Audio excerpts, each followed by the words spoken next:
As a huge retro gamer, the second someone mentions the PlayStation 1, all I can think about are the awesome IPs on that system that would make great PSVR games. We've all heard the suggestions, everything from Silent Hill to Crash Team Racing, but horror games and racing games have been done. What hasn't been done on PSVR is anything that even remotely resembles 1998's Tenchu Stealth Assassins, which let you Metal Gear some levels set in feudal Japan as a stealthy ninja. Well, lucky for us, that request has finally been fulfilled today, with the release of Endeavor 1's Arashi Castles of Sin.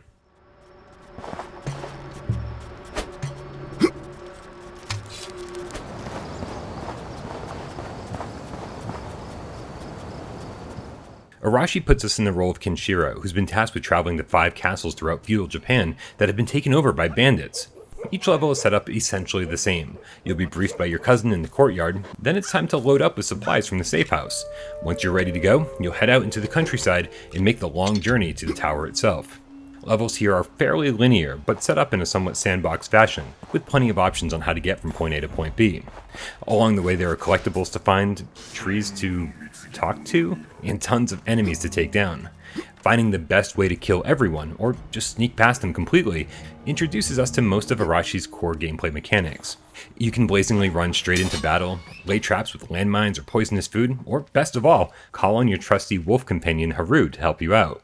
Now, I'm going to say a lot of less than positive things about Arashi Castles of Sin over the next few minutes, but one look into Haru's big beautiful eyes will help soften the blow considerably.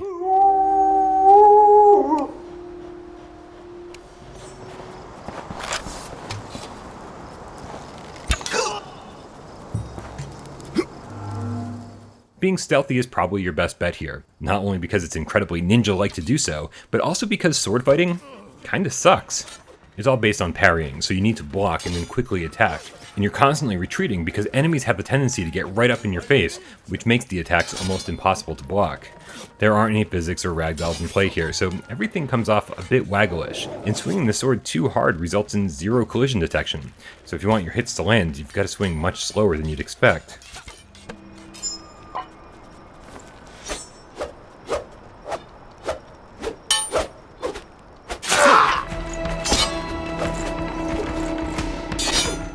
To make matters worse, 5 out of the 6 boss fights are nothing but sword fighting, and they're just no fun at all. Adding to all this, out in the field, normal enemies have absolutely no idea that their friends are dead or in danger. If they don't actually see you specifically, they don't respond to anything else that's happening around them, at all. It all comes off as a little goofy and immersion breaking. So being stealthy and finding new and creative ways to lure enemies towards you is a lot more fun, for a while.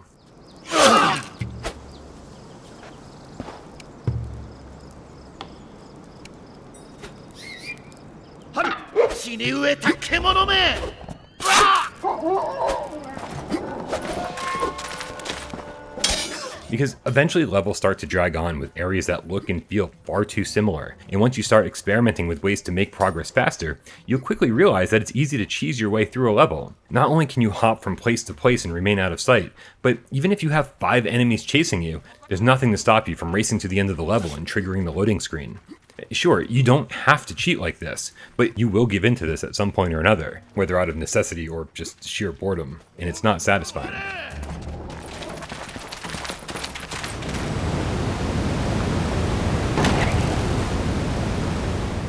If you can believe it, despite all of these issues, I still really enjoyed my time with Arashi.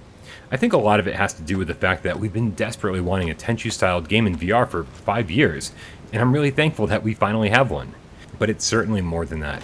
The art style in some of the areas is simply beautiful, despite the somewhat low resolution. Jumping around the levels from rooftop to rooftop feels great, there are ropes to climb, grappling hooks, and if you play the game as intended, there are a lot of fun ways to take down enemies, or sneak past them completely. There are just too many little things that add up, keeping Arashi from greatness. So while Arashi only gets a slightly above average score from me, I'll still remember the adventure fondly. Yes, and you too, Haru.